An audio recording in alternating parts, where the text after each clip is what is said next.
اللہ تعالیٰ سے صلوات پڑھیں محمد و آل محمد.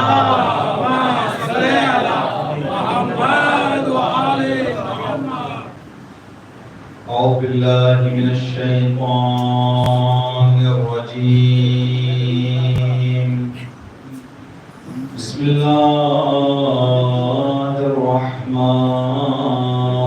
الرحيم. وفوض أمري إلى الله إن الله بصير بالعباد. الحمد لله رب العالمين والصلاة والسلام والتحية والإكرام على خير الأنام وعلى أهل بيته الطيبين الطاهرين المعصومين الذين أذهب الله عنهم الرجس وطهرهم تطهيرا. اللهم صل على محمد وآل محمد. واعمر اللهم به بلادك وأحيي به عبادك فإنك قلت وقولك الحق ظهر الفساد في البر والبحر بما كسبت أيدي الناس فأظهر اللهم لنا وليك وابن بنت نبيك المسمى باسم رسولك واللعنة على أعدائهم أجمعين. أما بعد قال الله تبارك وتعالى في كتابه الكريم بسم الله الرحمن الرحيم. الله أعلم حيث يجعل رسالته صدق الله العلي العظيم.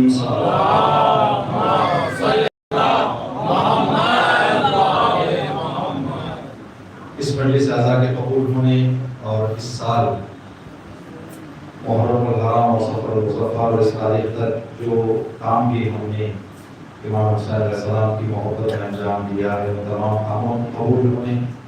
زندگی کی شروعات سے اس مجلس اعزا تک جو نیک کام بھی ہم سے انجام پایا ہے ان تمام نیک کاموں کے قبول ہونے کے لیے اسی طرح کی نیک توفیقات مجلسوں، مسجدوں، اہل بیت اور خدا کے در سے جڑے رہنے، متصل رہنے کی ہماری زندگیوں میں آخری سانس تک، ہمارے بچوں میں، ہمارے نسلوں میں یہ توفیقات قیامت تک باقی رہنے کے لیے زمانے کی گمراہی اور انحرافات سے ہم سب کی حفاظت بحق امام عسکری علیہ السلام ہم سب کی عاقبت بخیری کے لیے سرور پڑھ محمد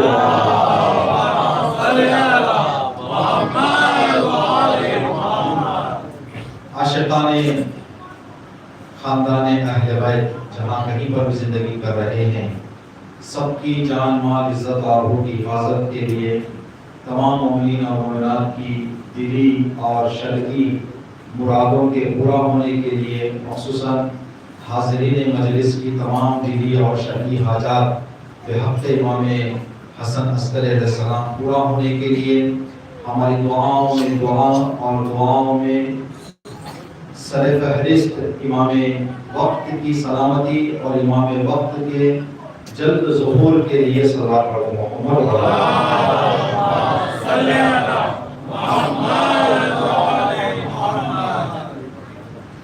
یہ مجلس اعزا 11ویں امام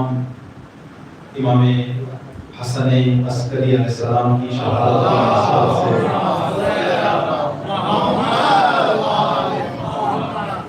منعقد ہے اور جو بر صغیر کا ماحول ہے جو ہمارا ماحول ہے اردو ماحول میں جو سلسلہ محرم کی 1 تاریخ سے شروع ہوتا ہے وہ سلسلہ کل بعض جگہوں پر صبح بعض جگہوں پر دوپہر یہ 2 مہینے 8 دن کی عزاداری کا سلسلہ ہمارا ختم ہوتا ہے۔ آج جس امام کی شہادت کی مناسبت ہے وہ تاریخ ہے، انشاءاللہ کچھ باتیں اس امام کے حوالے سے آپ کی خدمت میں عرض کرنے کی کوشش کریں گے، اور یہ اللہ سے دعا طلب کرتے ہیں کہ سارے محرم میں سفر میں جو بھی کام ہم نے انجام دیا ہے ان کاموں کو ہم سمجھ کر اپنی زندگی میں استعمال کرنے اور عمل کرنے کی بھی اللہ ہم سب کو توفیق عطا فرمائے۔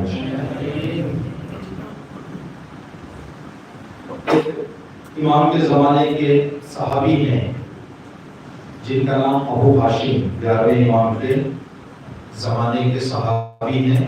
یہ 11ویں امام کے زمانے میں بھی تھے، 10ویں امام کے زمانے میں بھی، اور 9ویں امام کے زمانے میں بھی ان کو زندگی نصیب ہوئی ہے۔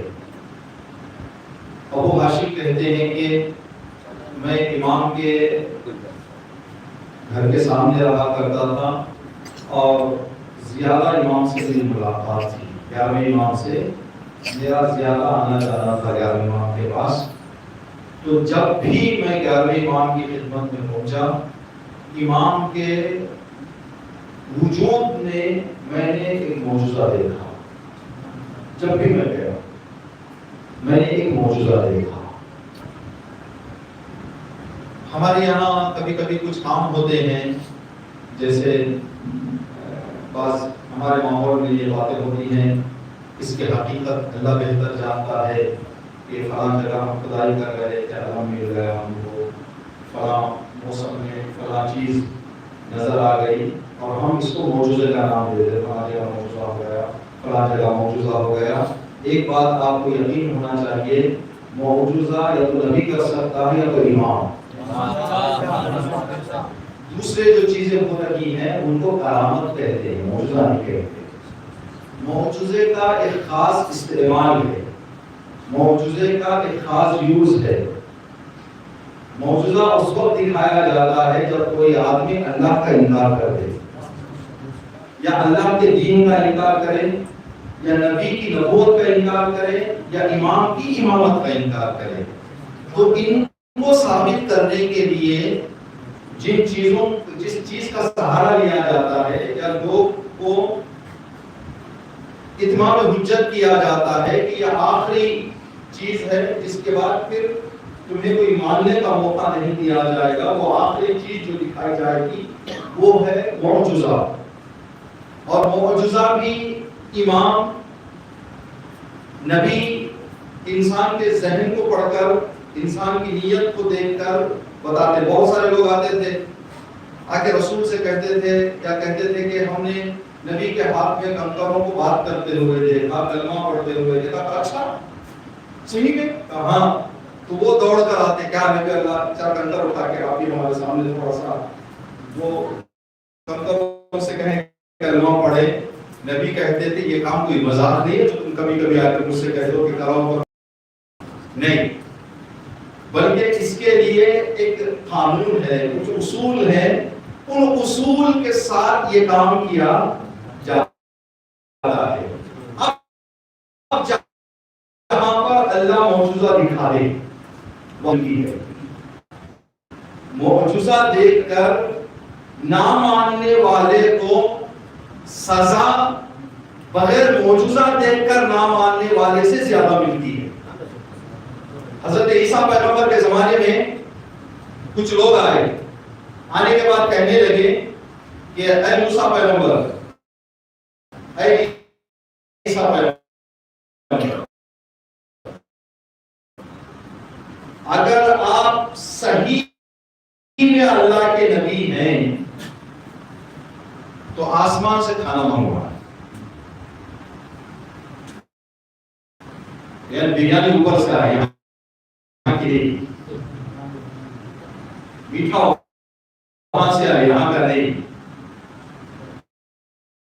تو حضرت عیسیٰ نے جا کر اللہ صلوات پڑھے، وہاں چھوڑے مشکل رہتے ہیں، کہا کہ ہم کو کھانا منگوائے، آسمان سے. ایک سورہ ہے قرآن کریم کا جس کا نام سورہ مائدہ. سورہ مائدہ کا معنی ہے دسترخوان. مائدہ کا ترجمہ اردو میں ہوتا ہے دسترخوان. سورہ کا نام ہے دسترخوان. کیوں یہ سورہ کا نام دسترخوان رکھا گیا؟ جب انہوں نے حضرت عیسیٰ سے آ کر کہا کہ آسمان سے کھانا منگوائے تو ایک دسترخوان آیا جس میں جنت کے کھانے تھے. تو اللہ نے حضرت عیسیٰ کو آسمان سے کھانا بھیج کر کہا, دسترخوان بھیج کر کہ جو لوگ جنت کا کھانا کھا رہے ہیں ان سے کہہ دیں اگر کھانے کے بعد آپ کی نبوت یا میری وحدانیت میں ذرہ برابر بھی اگر یہ لوگ شک کریں لَأُعَذِّبَنَّهُمْ عَذَابًا شَدِيدًا, ایک ایسا عذاب دوں گا کہ نہ آج تک دنیا میں ویسا عذاب نہ دیکھا. کیوں اللہ یہ کہہ رہا ہے؟ اس لیے کہ معجزہ دیکھ کر اگر کوئی آدمی نہ مانے تو وہ جہالت میں ہے یا آدمی ناسمجھ اور نادان ہے معجزہ دیکھ کر بھی. تو 11ویں امام کے بارے میں راوی کہتا ہے ابو ہاشم کہ جب بھی میں 11ویں امام سے ملاقات کے لیے گیا امام کی خدمت میں ایک معجزہ میں نے دیکھا. اب امام کی کیا امامت کا انکار کر رہے تھے لوگ وہاں پر کہ امام معجزہ دکھا رہے تھے؟ نہیں. ابو ہاشم 11ویں امام کی امامت کا انکار نہیں کر رہے تھے, لیکن اس لیے کہ 11ویں امام کی امامت کے بعد ایک ایسے امام کی امامت آنے والی تھی جو نظر آنے والا نہیں تھا. تو نہ نظر آتے ہوئے غیبت میں رہ کر, پردہ غیب میں رہ کر کوئی امام امامت کرے تو اب لوگوں کو اس امام کی امامت کے لیے تیار کرنے کے لیے امام نے معجزے دکھانے شروع کی. 11ویں امام نے معجزے دکھانے شروع کی.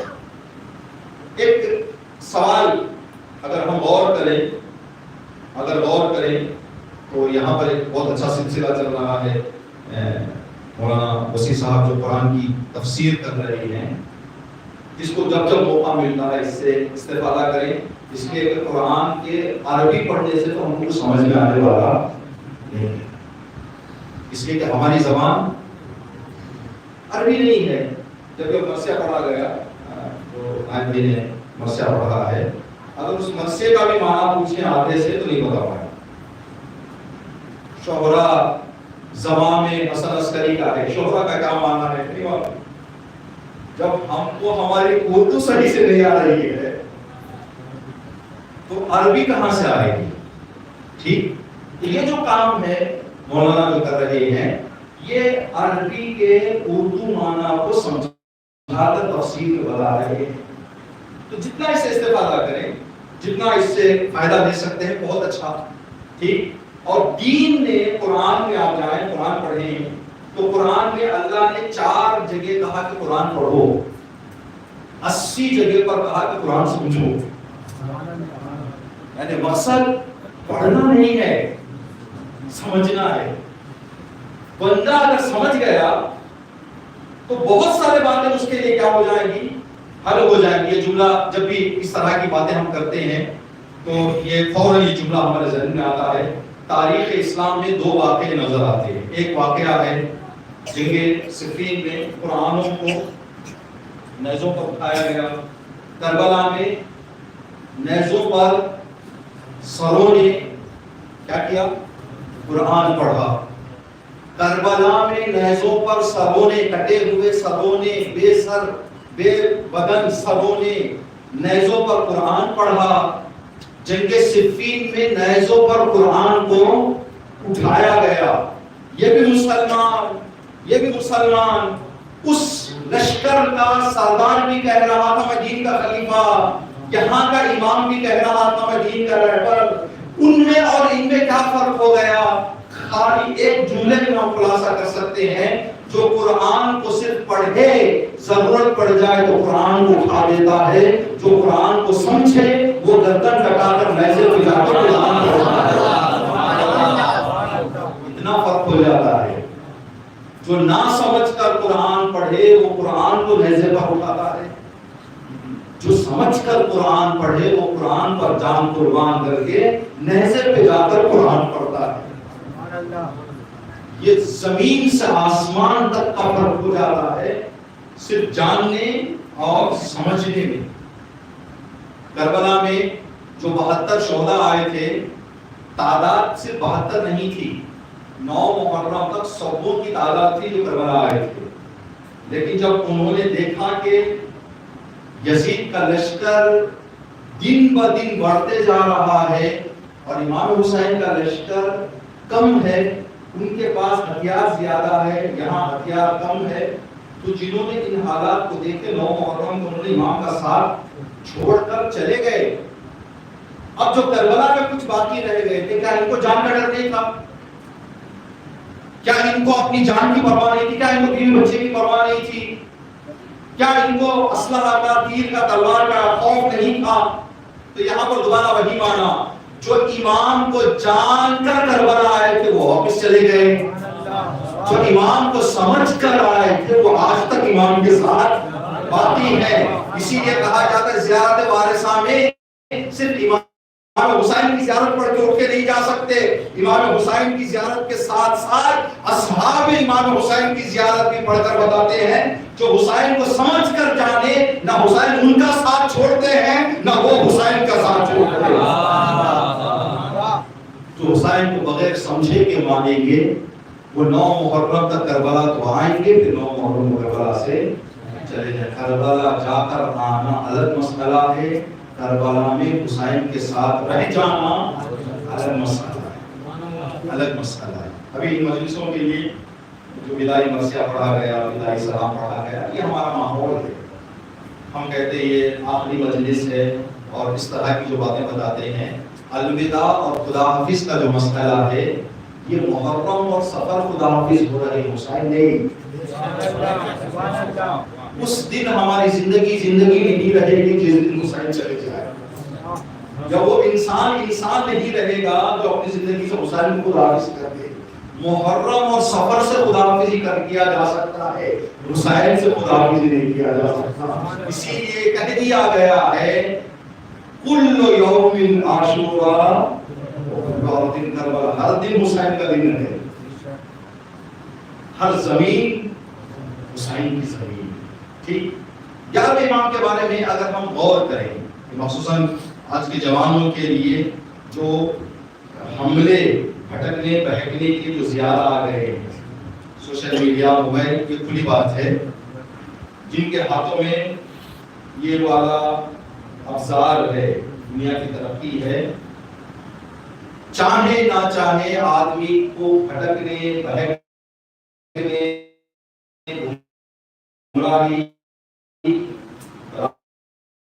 چاہے وہ شوق کے ذریعے سے ہو، سہولتیں، یہ چیزیں اور بڑھتی جائیں گی. ایسے اگر ہم اپنے دین کو نہ سمجھ کر آگے لے کر جائیں، اپنے دین کے بارے میں ہم لوگ یا تو گمراہ ہو جائیں گے،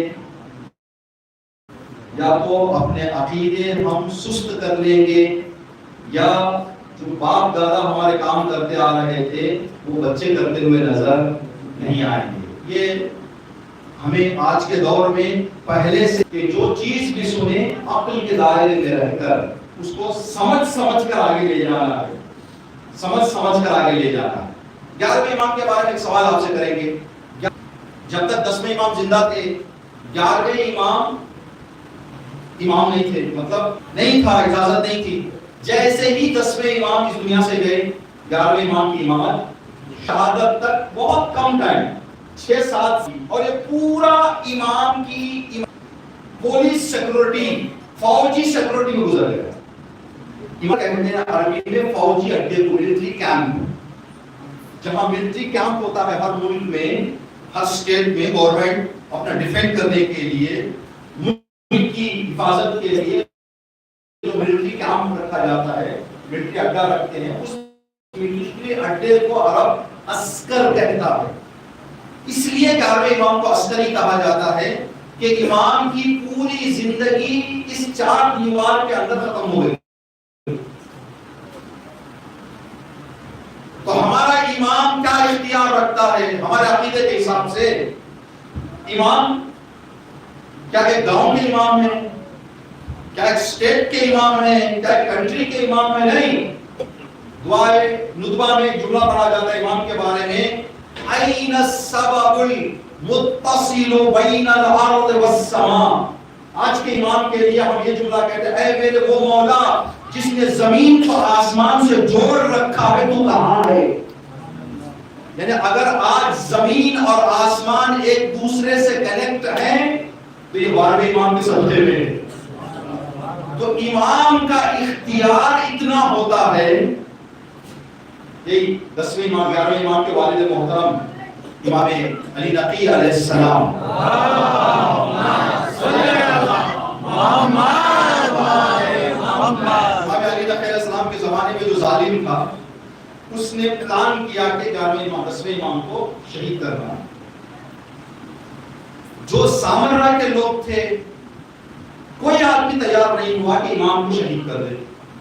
تو اس نے ظالم نے اپنے اعتبار سے پلان کیا تاکہ ہم اپنے ملک سے ہٹ کر ترکیہ سے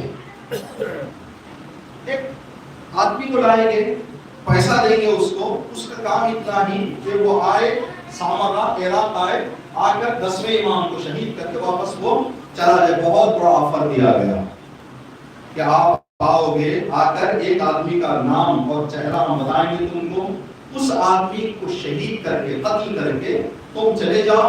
مثال کے طور پر آج کے زمانے میں 3-4 کروڑ روپے آپ کو دے دیں گے. آدمی بھائی 3-4 کروڑ روپے کتنے دن میں مزدوری کروں، کتنے دن، کون آدمی ہے، کیا آدمی ہے، مجھے نہیں معلوم، جاؤں گا مار دوں گا آ جاؤں گا. تو اس ظالم سے پوچھا گیا کہ کیوں ترکیہ سے آدمی کو بلا رہا ہے، کیوں اس ملک سے تو بلا رہا ہے؟ تو اس نے کہا کہ اگر میں عرب لوگوں میں سے کسی کو بلاؤں تو عرب آدمی کو امام عربی بول کر سمجھا سکتے ہیں کوئی چیز، عربی میں بات کر لیں گے، امام بتائیں گے کہ دیکھو میری کیا غلطی ہے، کیوں تم مجھے قتل کرنے آ رہے ہو. امام عربی میں ترکی سے میں لا رہا ہوں تاکہ امام کی بات اس کو پتہ نہ چلے اور اس کو امام کی بات پتہ نہ چلے، یہ سوچ کر میں بلا رہا ہوں. اچھا پلان ہے، اچھا پلان ہے. صلوات پڑھیں محمد والا.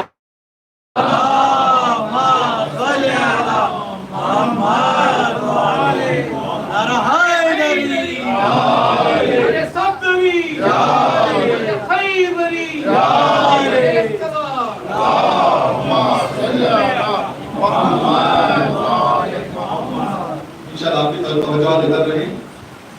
ترکیہ سے آدمی کو بلایا، بلا کر چہرہ بتایا کہ دیکھو یہ آدمی ہے، اس کو قتل کرنا ہے. اس نے کہا ٹھیک ہے ٹھیک ہے. ایک اور مرتبہ صلوات پڑھو.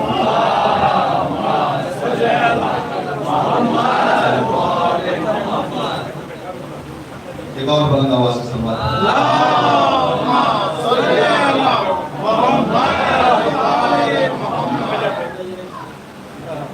جیسے ہی کہا کہ ان کو قتل کرنا ہے، اس بندے کو قتل کرنا ہے، اور جو آپ کدھر رہتے ہیں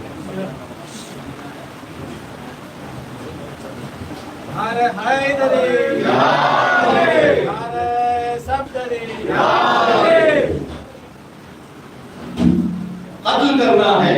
تو وہ بندہ قریب گیا، قریب جانے کے بعد واپس دوڑ کے آگے کہا کہ میں ان کو قتل نہیں کروں گا، میں ان کو قتل نہیں کروں گا. آگے کیوں؟ آگے میں تو جانتا ہوں. اب تو ترکی کا رہنے والا ان کو جانتا ہے. کہاں جانتا ہوں؟ کیسے تو جانتا ہے؟ ہر ویک یہ ہمارے ملک میں آ کے ہم کو سبق پڑھاتے ہیں. ہر ویک کون سی زبان میں پڑھاتے ہیں؟ ترکی میں. ہماری زبان میں یہ آ کر ہم کو ہر ہفتہ دین سمجھاتے ہیں. تو ظالم سمجھ گیا کہ امام کو کسی 4 دیوار میں قید نہیں کیا جا سکتا. تو 11ویں امام کی پوری زندگی ایک 4 دیوار کے اندر گزر گئی، ایک باؤنڈری کے اندر گزر گئی. تو امام کا جو کام ہوتا ہے، امام کا کام ہے پوری دنیا کے لوگوں کو ہدایت کرنا، پوری دنیا کے لوگوں کو ہدایت کرنا. تو تو اب یہ چار دیوار کے اندر رہ کر امام نے کیسے ہدایت کی؟ تو اس کے لیے دو تین باتیں ہم بتائیں گے. ایک تو صاف بات، ایک چھوٹی سی بات بتائی جاتی ہے، اگر ہم گلاب کے پھول کو ایک ڈبے میں بند کر دیں، پھول کو بند کر سکتے ہیں، خوشبو کو بند نہیں کر سکتے. تم امام کو قید کر سکتے ہو، امامت کو قید نہیں کر سکتے.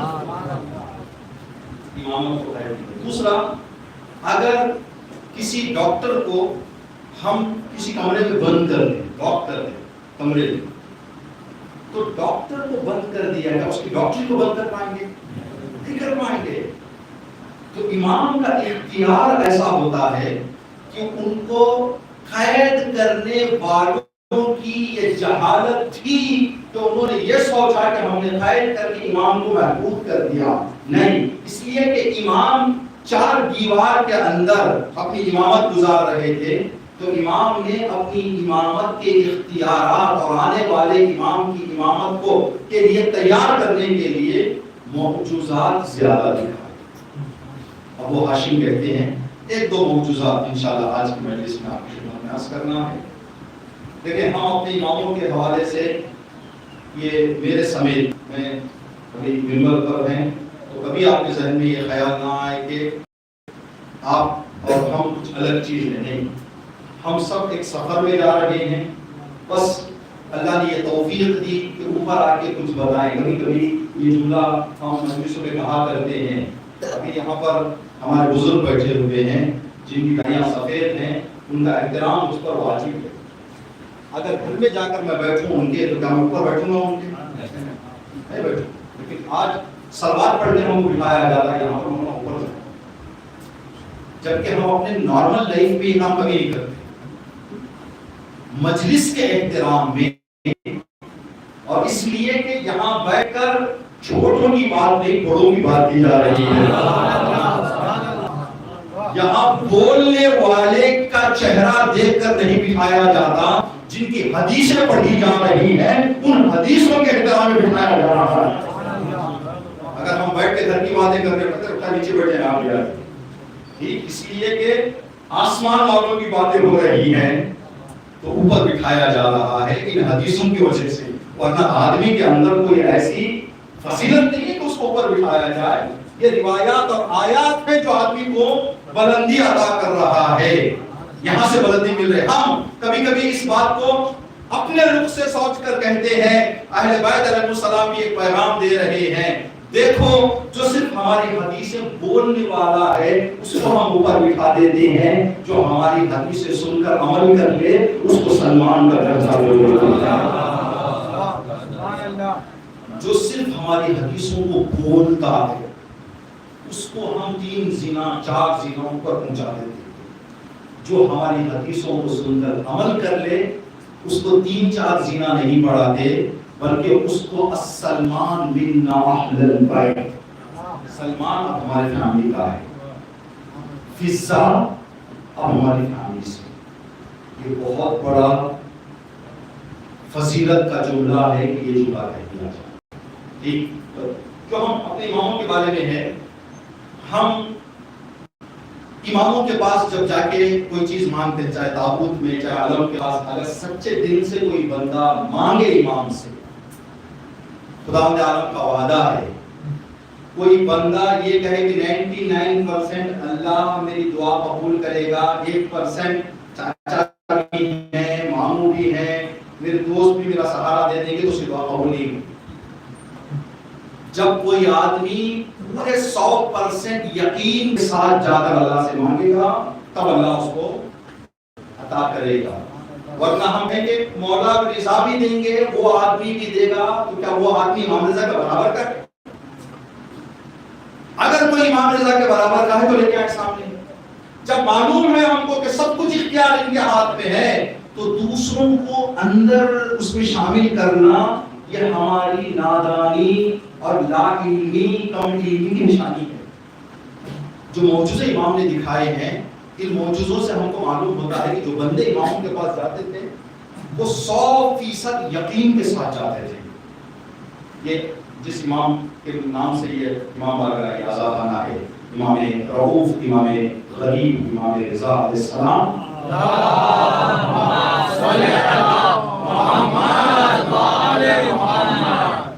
امام سے ایک واقعہ ہے، یہ مشہور واقعہ ہے کہ ایک بادشاہ تھا ایران میں جس کا نام نادر شاہ درانی. نادر شاہ درانی کہتے بہت زیادہ اہل بیت کا چاہنے والا نہیں تھا، لیکن اس کو یقین تھا کہ کہیں اگر مشکل حل ہو سکتی ہے تو 8ویں امام کے دربار سے. جب بھی حکومت کا کوئی بڑا کام کرنا چاہتا تھا، امام رضا کے روزے پہ پہنچتا، زیارت کر کے دعا کر کے آتا. اور جب بعض تاریخ میں بعض ایسا بھی لکھا ہوا ہے دروازے کے اندر جاتا تھا تو چل کے نہیں جاتا تھا، رینگ کے جاتا تھا. وہ کہتے تو کیوں رینگ کر جا رہے ہو؟ کہا کہ میں امام رضا علیہ السلام کے دربار کا کتا ہوں. ایسے قوم سے چل کے جاتا تھا، چار ہاتھ پیر سے. جب وہ اندر جانے لگا تو ہر جگہ ایسے ہوتا ہے، درگاہ کے باہر، آذان خانے کے باہر، مسجد کے باہر کچھ فقیر آ کے بیٹھ جاتے ہیں. جمعہ کی نماز کے وقت جب لوگ زیادہ آنا جانا کرتے ہیں، کچھ فقیر آ کے بیٹھ جاتے ہیں یہ سوچ کر کہ آج نمازی زیادہ آئیں گے، کچھ نہ کچھ ہمیں مل جائے گا. درگاہ میں لوگ زیادہ آتے ہیں، روزوں پہ لوگ زیادہ آتے ہیں. تو کچھ لوگ بیٹھے ہوئے تھے، بعض جگہ کہتے ہیں فقیر تھے، بعض جگہ کہتے ہیں کہ معذور تھے، بعض کہتے ہیں کہ اندھے تھے. 4-5 بیٹھے رہتے تھے باہر. ان سے کسی نے آ کر کہا کان میں کہ آج نادر شاہ آ رہا ہے. انہوں نے کہا کہ بھائی پہلے سے تیار کرو کیا بولنا ہے، اس لیے کہ آرڈنری آدمی نہیں آ رہا ہے بلکہ بادشاہ آ رہا ہے. اگر معمولی آدمی 50-5 دے کے جاتا ہے تو ضرور یہ کم از کم 500-1000 کو دے کے چلا جائے گا. جیسے ہی نادر شاہ اندر آیا تو کہا کہ آ گیا مانگو. تو سب کھڑے ہو کر چیخنے لگے، نادر شاہ ہم کب سے آپ کا انتظار کر رہے ہیں، ہماری گود بھر دیں، ہمارا دامن بھر دیں، ہماری جھولیاں بھر دیں، ہم آپ کے ہاتھ سامنے ہاتھ پھیلا رہے ہیں. نادر نے کہا بے وقوفو، اگر میرے سے مانگنا ہوتا تو میں یہاں کیوں آتا؟ میں بادشاہ ہو کر ان سے مانگنے آیا ہوں، تم ضرورت مند ہو کر ان سے نہیں مانگ. غصہ آ گیا نادر شاہ کو، کہا کہ میں بادشاہ ہو کر ان سے مانگنے آیا ہوں، اب یہ بے وقوف لوگ مجھ سے مانگ رہے. غصہ آ گیا، کہا کہ جا کے زیارت کر کے واپس آنے تک کیا گھروں کو چلے جاؤ، جو مانگنا ہے مانگ لو ورنہ چھوڑنا نہیں.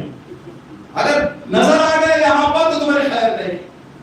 جیسے ہی نادر شاہ زیارت کر کے آیا سب کے سب آنکھ والے ہو کر کھڑے ہو گئے سامنے.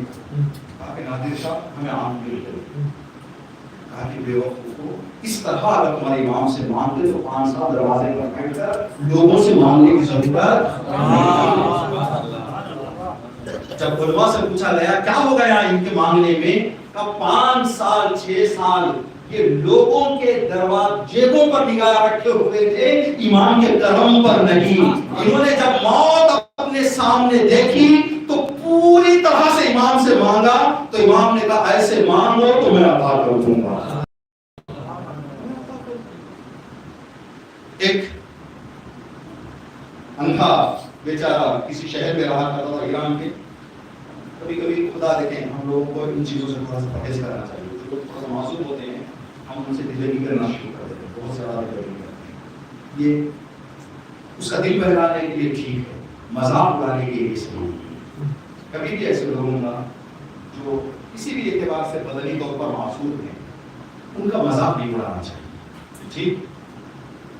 ایک بندہ کہتے تھے کہ تم شیعہ ہو؟ کہاں؟ آنکھ رکھنے والا، آنکھ نہیں تھی. کہا کہ چلو ہم مشہد جا رہے ہیں امام رضا کے پاس، جا کر تمہیں مولا آنکھ دے دیں. تو وہ کہتا کب جا رہے ہیں آپ لوگ؟ کہا ہم فلاں تاریخ کو جا رہے ہیں. کہا جب جا رہے ہیں تو مجھے بھی لے کے جاؤ، مجھے بھی ساتھ لے کے جاؤ. لوگ قافلہ تیار ہو گیا. جب جانے کے لیے تیار کہ چلو گے؟ کہا ہاں. بٹھا لیے بس میں، بیچارہ آئے گا ٹائم بھی پاس ہو جائے گا راستے میں. جانے کے بعد 3 دن تک وہ لوگ مشہد میں رہے.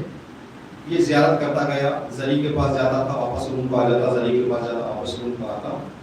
تو لوگوں نے کہا آخری مرتبہ جائیں گے زیارت کر کے، افطروں کو جانا ہے. تو یہ آخری مرتبہ گیا. تو سب نے کہا کہ اب ہم واپس جا رہے ہیں چلو. تم نے تو کہا تھا مجھ سے کہ یہاں آ کر امام آنکھ دے دیں گے، مجھے تو آنکھ نہیں ملی. تم نے مجھ سے کہا تھا نا گاؤں میں کہ چلو 8ویں امام آنکھ دے دیں گے. کہاں؟ مجھے تو نہیں ملی. تم گئے واپس چلیں گے. کہا کہ بھائی ہم مذاق کر رہے تھے، ہم دل لگی کر رہے تھے تمہارے سے. کہا کہ تم شاید دل لگی میں لے کر آ گئے ہو، میں دل لگی میں نہیں آیا ہوں. میں اپنے امام پر یقین کر کے آیا ہوں کہ میرا مولا مجھے آنکھ دے گا، اس کی طاقت یہ ہے. کہا کہ تم وہ تمہاری مرضی، ہم جا رہے ہیں. یہ ڈرا کے چلے گئے. ابھی قافلے والے 10 قدم آگے نہیں گئے تھے، اس نے آواز دی قافلے والے رک جاؤ، میرے مولا نے مجھے آنکھ دے دی. میرے مولا نے مجھے آنکھ دے دی. ہم اگر پورے یقین کے ساتھ اہل بیت کے گھرانے سے طلب کریں گے تو ضرور ہم کو وہ چیزیں عطا ہو جائیں گی. اگر کوئی چیز وہاں سے ہمیں محسوس نہیں ہو رہا ہے، ہمارے مانگنے میں کمی ہے، وہاں کے دینے میں کوئی کمی نہیں ہے. تو 11ویں امام کی ایک دو معجزے وقت کے دامن میں. ایک ابو ہاشم کہتے ہیں کہ میں ایک مرتبہ امام کی خدمت میں پہنچا. جیسے امام کے پاس پہنچا تو میں نے دیکھا کہ امام کچھ لکھ رہے ہیں. اب مجھے ایسا فیل ہوا، ایسا احساس ہوا کہ ابھی بہت کچھ امام کو لکھنا ہے. امام کو اس لیے کہ جب خط لکھا جاتا تھا پہلے تو خط کے لاسٹ میں سگنیچر اگر کرتے تھے تو اس کا مطلب ہے کہ خط ختم ہو گیا. اگر سگنیچر نہیں کرتے تھے تو اس کا مطلب ہے کہ اور بھی کچھ لکھنا باقی ہے. تو ابو ہاشم کہتے ہیں کہ امام لکھ رہے ہیں، ابھی امام سگنیچر تک نہیں پہنچے تھے. تو مجھے ایسا احساس ہوا کہ ابھی بھی کچھ امام اور لکھنا چاہتے ہیں. لکھتے لکھتے میں نے دیکھا کہ اب 1 منٹ میں اذان ہونے والی ہے. اب میں دیکھ رہا تھا کہ امام اذان کو چھوڑ کر لکھیں گے یا لکھنے کو چھوڑ کر نماز کو جائیں گے. جیسے ہی آواز مسجد سے آئی اللہ اکبر تو امام نے کاغذ پر قلم رکھا، اٹھ گئے جگہ سے. گئے وضو کر رہے تھے، امام مسجد جانے کے لیے تیار ہو رہے تھے. ابو ہاشم کہتے ہیں امام اٹھ کر چلے گئے لیکن قلم چلتا رہا. میں اپنے آنکھوں سے دیکھ رہا تھا کہ امام قلم رکھ کر چلے گئے، قلم بغیر کسی چلانے والے کے چل رہا تھا. جیسے ہی امام نماز ختم کر کے آئے، خط پورا لکھ کر تیار تھا. مولا سے میں نے پوچھا مولا یہ کون لکھنے والا تھا؟ امام نے فرمایا ہمارے نوکر وہاں سے تعلق رکھتے ہیں، آسمان میں ہمارے نوکر بے حساب رہتے ہیں. اگر ہم حکم کر دیں تو اس طرح کی خدمت ہماری کرنے کے لیے وہ کیا ہیں؟ تیار. دوسری جگہ پر ابو ہاشم کہتے ہیں کہ میں امام کی خدمت میں بیٹھا ہوا تھا. ایک بندہ آیا امام کا چاہنے والا، آ کر آہستہ سے امام کے کانوں میں کہا کہ مولا میں بہت مشکل ہوں، میں تکلیف میں ہوں بہت. امام نے کہا اچھا. یہ کہہ کر امام کے ہاتھ میں عصا تھا. امام نے عصا کو زمین پر ایک دائرہ بنایا، سرکل بنایا. جیسے ہی امام کے عصے سے سرکل ختم ہوا، امام نے کہا کہ یہاں جو ہے وہ اٹھا لے. اس نے ہاتھ سے اٹھایا تو کہتا ہے 200 دینار پیسہ جو امام کے عصا کی گردش میں امام کے قدموں میں تھا. کہا کہ یہ تیرے لیے تیری طرف سے تحفہ ہے، جا لے کر. کہتا ہے اسی جگہ پر اس بندے سے امام نے کہا کہ تمہارے گھر جو نوکرانی ہے یہ پیسے کے ساتھ، اور میں تم کو تھوڑا پیسہ دے رہا ہوں، وہ پیسہ بھی لے کے جاؤ. تمہاری جو نوکرانی ہے تمہارے جانے تک وہ انتقال کر جائے گی، اس کی زیارت کی، اس کی اثار ثواب کی مجلس، اس کے کفن کا خرچہ یہ پیسوں سے کر دینا. یہ پیسہ بھی امام نے الگ دیا اس کو. جب لے کر گھر پہنچا تو دیکھا کہ گھر میں لوگ جمع ہوئے ہیں، آنا جانا ہے. اس کو پوچھا کیا ہو گیا؟ کہا کہ تمہارے گھر کی نوکرانی 2 دن پہلے انتقال کر گئی. اس نے کہا میرا مولا کس بات کی خبر رکھتا ہے، میرا مولا کیا کیا بات جانتا ہے کہ جہاں میرے خرچے کے لیے امام نے کچھ پیسے مجھے عنایت کیے، وہیں پر میرے گھر میں کام کرنے والی ایک عورت کے انتقال کی خبر امام کو معلوم جو مجھے ہے. اسی طرح سے ہماری زندگیوں کے بہت سارے ایسے قصے ہیں جو شاید ہم کو نہیں معلوم لیکن ہمارے امام کو. آخری بات اور انشاءاللہ ایک میسیج آپ کی خدمت میں عرض کر کے مسائل جو مولا امیر المومنین کے زمانے میں امام خطبہ دے رہے تھے. جیسے خطبہ ختم ہوا تو ایک بندے کی طرف، ایک مومن کی طرف اشارہ کر کے امام نے کہا کہ جمعہ کا خطبہ ختم ہو جائے تو تم میرے سے مل کے جاؤ. جمعہ کا خطبہ ختم ہوا، نماز ختم ہوئی، سب گئے. تو وہ سوچ رہا تھا کہ امام نے کہا کہ مل کر جاؤ. رک گیا. مولا آپ نے مجھ سے کہا کہ رک کر جاؤں تاکہ میری طبیعت ٹھیک ہے. مجھے ایسے لگ رہا ہے کہ تیری طبیعت خراب ہے. مولا میری حالت ٹھیک نہیں تھی. جیسے جمعے کی نماز کا ٹائم آیا تو میں نے سوچا کہ مولا کا جمعہ میرے سے چھوٹ جائے، یہ میرے کو گوارا نہیں. میں تیار ہوا، نہایا دھویا، کپڑے پہنا آ گیا. ہاں مولا، میں پورے خطبے میں بہت اپنے آپ کو سنبھال کر بیٹھا تھا تاکہ کسی کو احساس نہ ہو کہ میری طبیعت خراب ہے. آپ کو کیسے پتا چل گیا؟ امام نے فرمایا وہ مولا ہی کیا جو اپنے چاہنے والے کی خبر نہ رکھا. تم دنیا میں جہاں پر بھی زندگی کرتے ہو تمہیں پریشانی ہوتی ہے تو ہمیں خبر ہو جائے. یہاں پہ امام جن کی مجلس میں آج ہم بیٹھے ہوئے ہیں، ایک بندہ آیا، آ کر امام سے مشکل بیان کرنے کا ارادہ لے کر آیا تھا. شرما کر واپس جانے لگا. امام نے کہا کہ رک جاؤ. رک گیا. کہا کہ اگر تمہاری زندگی میں کوئی مشکل آؤ ہمارے دربار میں، جو تمہاری مشکلیں ہیں، جو تمہاری پریشانیاں ہیں، وہ بتاؤ. ایک پیغام چھوٹا سا آپ کے خدمت میں کہ اس سال ہم محرم کی ایک تاریخ سے لے کر اس مجلس تک جہاں جہاں اللہ نے ہمیں جانے کا موقع عطا کیا، یہ میسیج ہم نے سب جگہ کر دیا ہے.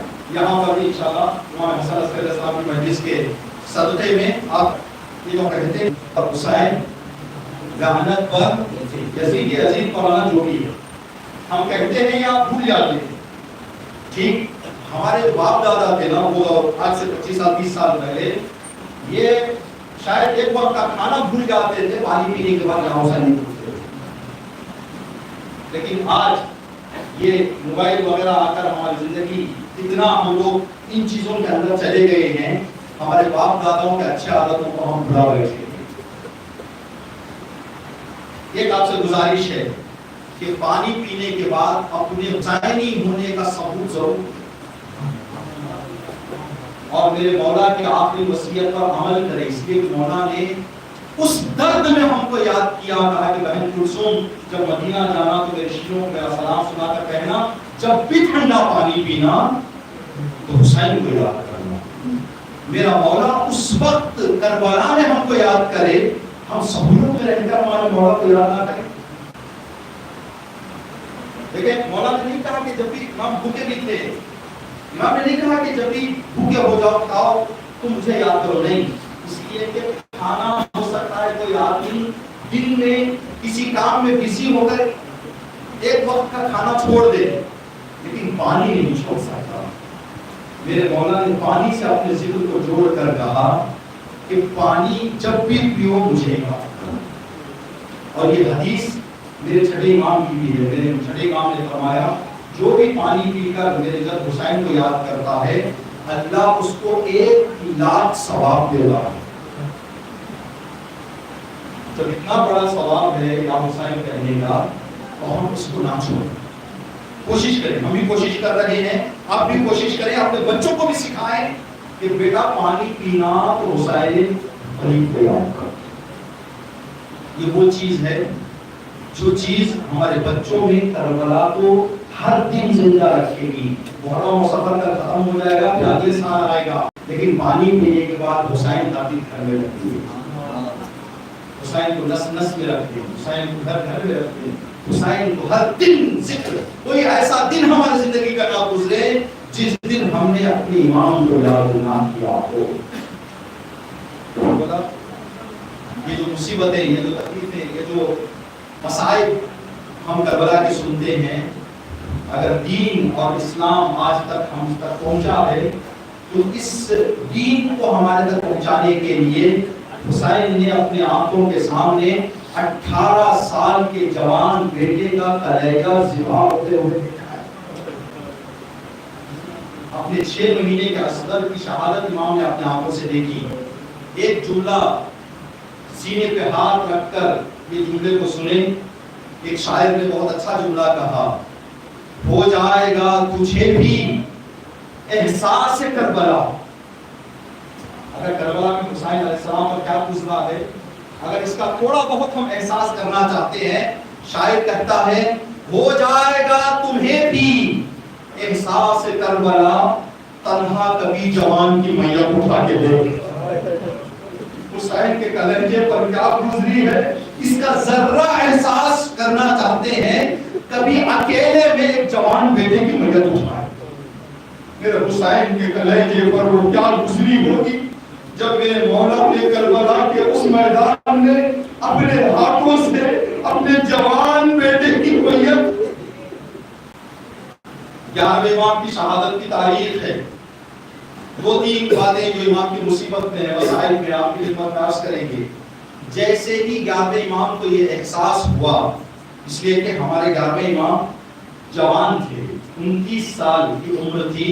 29 سال میں ایک آدمی اگر اپنا جینا شروع کرتا ہے، اپنا گھر بسانا شروع کرتا ہے، 29 سال ایسی عمر ہوتی ہے۔